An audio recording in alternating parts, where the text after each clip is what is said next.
अगर आप इस बार कोई 2 पहिया वाहन लेना चाहते हैं तो आपको आना होगा मोघट रोड पर, जहां पर है नेशनल ऑटोमोबाइल्स।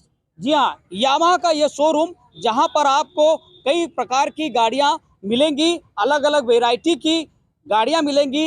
2 पहिया वाहन इस तरह से मिलेंगे जो आपको अपनी ओर आकर्षित करेंगे। अगर आप एक अच्छी गाड़ी पर राइड करना चाहते हैं, अच्छी गाड़ी पर सवारी करना चाहते हैं, तो आपको एक से बढ़कर एक मॉडल यामाहा के यहाँ पर मिल जाएंगे।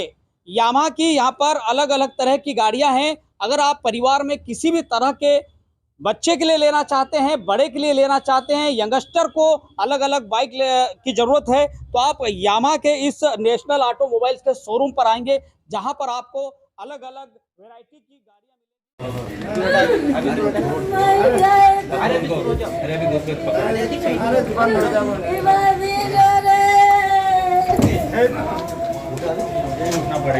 दोस्तों, ये जो नज़ारा आप देख रहे हैं ये खंडवा जिला न्यायालय का नज़ारा है, जहां न्यायालय द्वारा आज एक बालिका से दुष्कर्म करने वाले आरोपी को आज आजीवन कारावास की सजा सुनाई गई, जिसके बाद एक बुजुर्ग मां अपने बेटे को उम्र कैद की सजा सुनते ही अपने बेटे से लिपट लिपट कर रोने लगी। न्यायालय में जिस आरोपी को सजा सुनाई गई उसका नाम ओंकार पिता गणेश है, जो जाति हरबेला निवासी बड़गांव माल जावर थाना क्षेत्र का रहने वाला है।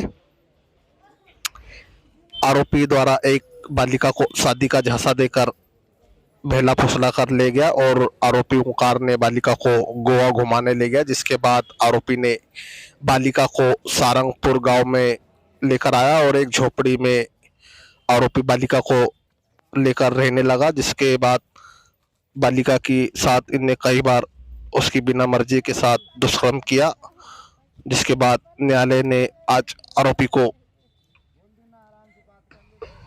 उम्र कैद की सजा सुनाई और उम्र कैद की सजा सुनते आरोपी की मां और परिजन जो है उससे लिपट लिपट के रोने लगी।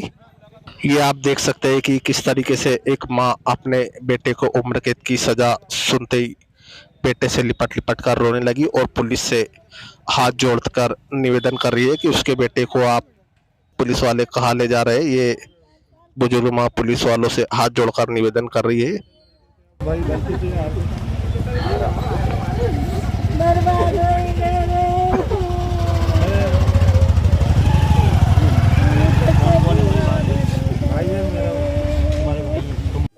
आज विशेष न्यायालय श्रीमती प्राची पटेल पासपोर्ट न्यायालय है, उनके द्वारा एक फैसला सुनाया गया था। जो मामला था थाना जावर का था, मामला 2019 का था। तो वहाँ पे थाना जावर पर फरियादी ने आकर रिपोर्ट दर्ज कराई थी कि इसकी जो नाबालिग बेटी है जिसकी उम्र 16 साल है, उसे कोई अज्ञात व्यक्ति घर से भगा कर लेकर गया है।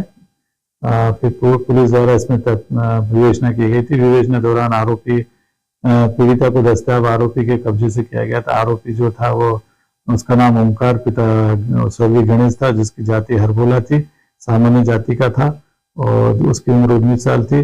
जबकि पीड़िता जो थी उसकी उम्र 16 साल थी और बिलाला जनजाति की सदस्य थी। और इनको जब दस्तयाब करके पीड़िता से पूछताछ की गई तो पीड़िता द्वारा बताया कि आरोपी जो ओंकार था उसे शादी का लालच देकर बहला फुसला कर घर से भगाकर गोवा लेकर गया था और गोवा में रखा। गोवा से वो सारंगपुर लेकर आया था। सारंगपुर में भी उसने गांव में एक झोपड़ी बनाकर उसको रखा और उसके साथ कई बार उसकी इच्छा के विरुद्ध बलात्कार किया था।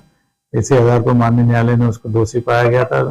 कोर्ट के अंदर पीड़िता द्वारा आरोपी के अभियोजन के समर्थन में पूरे बयान दिए थे और इसी ग्राउंड के आधार पर उसको दोषित कर आजीवन कारावास से दंडित किया गया। आजीवन कारावास उसे अनुसूचित जाति जनजाति अत्याचार अधिनियम की धारा 325 के अंतर्गत दी गई थी, जो उसको आजीवन से दंडित किया सजा से। क्या कुछ आधार लेने का इसमें मुख्यतः जो पीड़िता थी उसके बयान थे। पीड़िता ने अपने पक्ष में बयान दिए अभियोजन के। उसने पूरे अभियोजन की जो घटना उसका समर्थन किया था। आरोपी के फेवर नहीं करते हुए अभियोजन का समर्थन करने से माननीय न्यायालय ने उसको सजा से दंडित किया। जबकि इसका जो डीएनए रिपोर्ट थी वो नेगेटिव तो नहीं बोलेंगे, लेकिन वो जो थी प्रॉपर तरीके से वो नहीं था उसका जो सिंपल उसका आंसर नहीं आ पाई थी, बट वो डीएनए का आधार न लेते हुए उसके बयानों के आधार पर आरोपी को दोषी सिद्ध किया गया है। घर में हो शादी विवाह या कोई भी मांगलिक आयोजन, टेंशन किस बात का। रश्मि टेंट हाउस वाले जगदीश भाई का दशमेश परिसर, अवस्थी चौराहा और रश्मि मांगलिक परिसर सेठी नगर है ना। जी हाँ, जहाँ आपको मिलेगी सारी व्यवस्थाएं, जैसे catering, sound, stage, lights, decoration और वो सब जो बनाएगी आपके आयोजन को और भी बेहतर। तो फिर देर किस बात की, शीघ्र ही बुक करें। संपर्क जितेश कपूर 9770434886, नितेश कपूर 9827537488।